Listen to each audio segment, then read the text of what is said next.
Damián González e Aldara Betanzos conquistan o cross atletismo Barbantia. Deronse cita un cento de corredores que desfrutaron dun circuito de 9 kilómetros.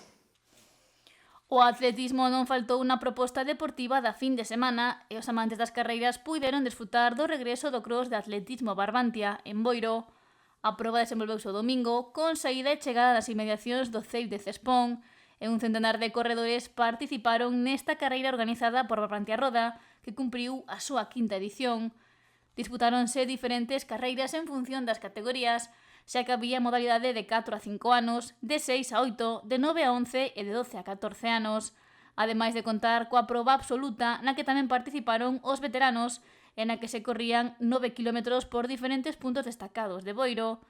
Na senior masculina, o triunfo foi para Damián González, mentres que o segundo posto ocupouno Alejandro Creo, do atletismo El Canario, e para pechar o podio sumouse Eric Martínez, do Club Barbantia Roda. No apartado senior feminino participaron dúas corredoras, as irmás Aldara e Sarela Betanzos, primeira e segunda clasificadas respectivamente.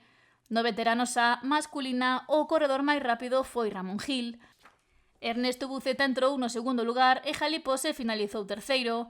Nesta categoría feminina, a vencedora foi Dores Torrado, mentres que Noa Caramés quedou segunda as dúas corredoras do Barbantia Roda. E no veteranos B masculino, a vitoria quedou na casa, grazas ao bo desempeño de Arturo Piñeiro, do Barbantia Roda. Xosé Ríos, do mesmo club, seguiu na clasificación e Luís Calvo completou o podio. Os corredores de fora de Boiro destacaron o atractivo do percorrido fixado para esta proba e a organización apunta que estudará outras datas para intentar atraer a máis participantes e poder organizar unha nova edición do Cross de Atletismo Barbantia.